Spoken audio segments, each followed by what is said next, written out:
Canadian PM Justin Trudeau ने भारतीय सरकार और खासकर प्रधानमंत्री मोदी जी को कम मांगने की कोशिश की थी, लेकिन अब उनको अपनी गलती का खामियाजा भुगतना पड़ रहा है। दरअसल पिछले कल ही हिंदुस्तान टाइम्स की एक खबर सामने आई थी, जिसमें यह बताया गया था कि भारत की मिनिस्ट्री ऑफ एक्सटर्नल अफेयर्स ने कुल 25 देशों को 2 crore 40 lakh corona vaccine supply करने को मंजूरी दे दी है। लेकिन इस लिस्ट में कनाडा का नाम शामिल नहीं था, जिसने इमरजेंसी बेसिस पर भारतीय सीरम इंस्टीट्यूट द्वारा बनाई जाने वाली एस्ट्राजेनिका और ऑक्सफोर्ड की वैक्सीन को अपने देश में रातों रात मंजूरी दे दी थी और साथ में भारत से 1 मिलियन यानी कि 10 लाख डोजेस की मांग की थी। पिछले कल तक तो भारतीय सरकार ने कनाडा के खिलाफ बड़ा ही कड़ा रुख अपनाते हुए कनाडा को वैक्सीन एक्सपोर्ट लिस्ट से बाहर रखा था, क्योंकि कनाडा काफी समय से खालिस्तानी समर्थित लोगों को अपने देश में संरक्षण देते आया है। और हाल ही में तो कनेडियन पीएम जस्टिन ट्रूडो ने भारत के अंदरूनी मामले किसान आंदोलन में भी दखल देने की कोशिश की थी। मैंने पिछले कल की अपनी वीडियो में भी कहा था कि कनाडा को वैक्सीन ना देना ये मोदी सरकार की कनाडा के खिलाफ बड़ी सख्त कार्रवाई है, जिससे कनाडा को यह संदेश देने की कोशिश की जा रही है कि अगर वो ऐसी हरकतें जारी रखेगा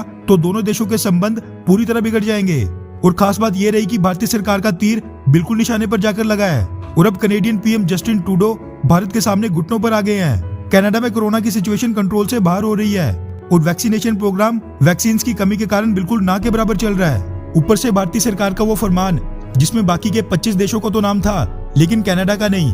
इसलिए कनेडियन पीएम जस्टिन ट्रूडो ने पिछले कल देर रात को भारतीय प्रधानमंत्री नरेंद्र मोदी जी को कॉल करके पर्सनली कोविड-19 की वैक्सीन के लिए रिक्वेस्ट की। खास बात यह है कि कनाडा की ये फोन कॉल भारतीय सरकार के 25 देशों को वैक्सीन एक्सपोर्ट लिस्ट रिलीज करने के ठीक एक दिन के अंदर आई है, जिसमें कनाडा का नाम शामिल नहीं था।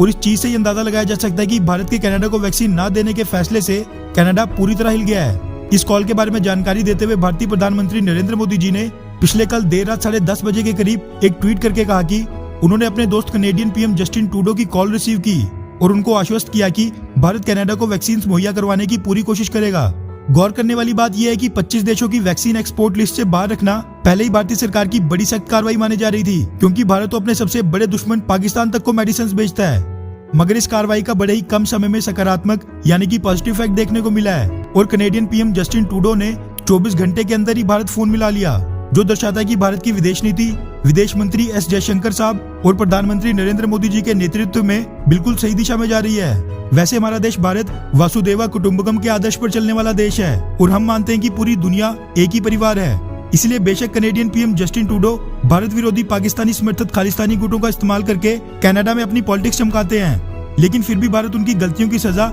उनके देश के लोगों को नहीं देगा और आने वाले समय में भारत कनाडा को भी कोरोना की वैक्सीन सप्लाई करेगा। पहले तो भारतीय सरकार ने कनाडा को वैक्सीन देने की लिस्ट से बाहर रखा था, लेकिन अब आपको क्या लगता है कि क्या जस्टिन ट्रूडो की फोन कॉल के बाद क्या भारत को बड़ा दिल दिखाते हुए कनाडा को कोरोना की वैक्सीन दे देनी चाहिए, हाँ या फिर नहीं? नीचे कमेंट करके अपनी राय जरूर बताएं। अच्छा सुनो, चैनल को सब्सक्राइब करो, उसके बाद घंटी बजा देना ताकि अगली वीडियो आपसे मिस ना हो पाए। Thank you.